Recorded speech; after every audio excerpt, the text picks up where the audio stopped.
Hello students, and how are we again today?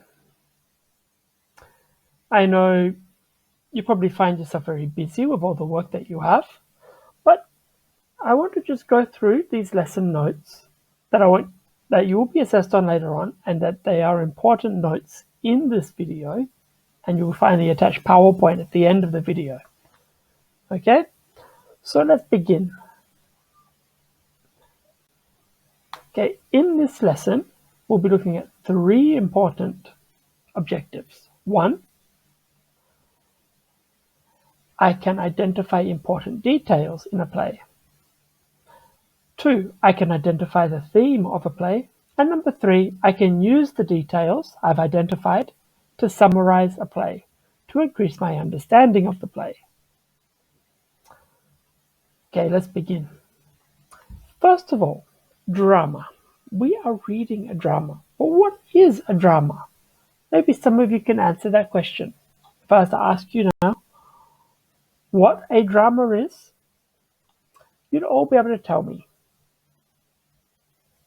But yes, a drama or play is written to be performed by actors, not necessarily read in a setting like a classroom.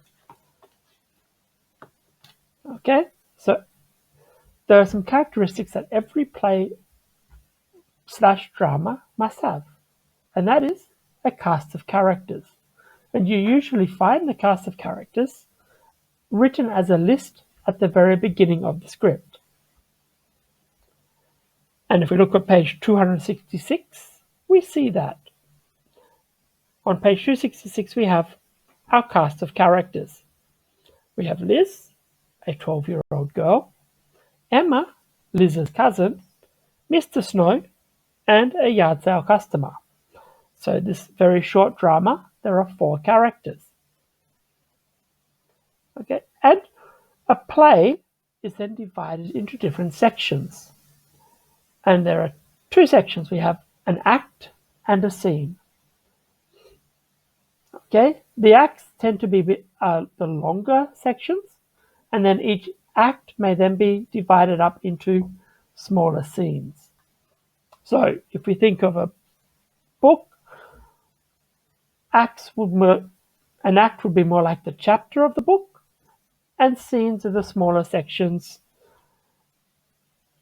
And we tend to see when there's a change of scene, there's often a change of setting, or even a change of characters. An act may indicate the same thing, but it's usually a larger change. Okay? And in the script, if you read any script, so if some of you have read a script, one thing you notice with a script, the character's dialogue is labeled with the character's name. And usually, beside the character's name, there's some words in brackets, or maybe it's written in a different font. And that is the stage directions, which are there to describe how the actor is to say those lines. Okay? Or it may describe the setting. It may describe the action that the character does, and it describes the character's feeling. Okay? The plot of the play always unfolds through dialogue and actions of the characters. And when you're reading a drama, you kind of have to imagine more what the characters are doing, and that's where the stage directions come in. The next thing we'll be looking at also is summarizing. Okay? When you summarize, we've done that before, so brief review. Summarizing means restating briefly and in your own words the most important ideas or events in a story. So when you summarize a play, there are 3 important things you should take mind of. And that is, first, you should pay attention to what the characters say and do to move the plot forward. Okay? That's the most important, is what they say and what they do. And when a good summary should answer the questions who, what, where, why, when. Who was involved? What happened? Where was it? Why? And when? If you answer those 5 questions, then someone who hasn't read the selection or seen the play will be able to understand the basic storyline. And as any good story we have done before, just a brief review, the theme. We're talking about the theme of a text.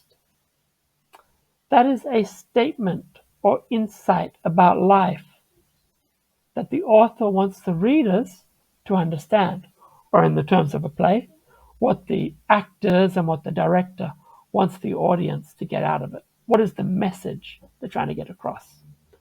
And most themes are stated as a statement. They're not usually 1 or 2 words, but it's usually a full statement. For example, we have some example themes here. True friends are hard to find. Is it an example theme you find in many stories? Another example theme is that honesty is the best policy. And finally, when you work hard for something, you appreciate it more. These are some example themes that you will find in regular books. There's a lot more, and as you read more, you will be picking up the lessons that these stories have. Okay?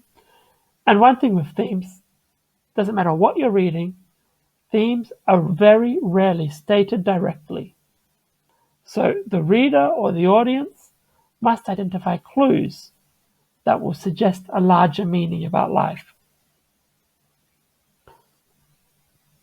So when we're determining the theme, we need to take a look at, again, what is the character doing? What are they saying? And think about what it reveals about the theme. Also, consider how the characters and plot events affect each other. And why do the characters do and say things why do they do and say the things that they do? And then at the end, after you get all these details, you ask yourself, what message do these words, do these actions, does this dialogue suggest? What are these characters teaching me in the story? Okay? And finally, we'll also be taking a look at homophones. Okay?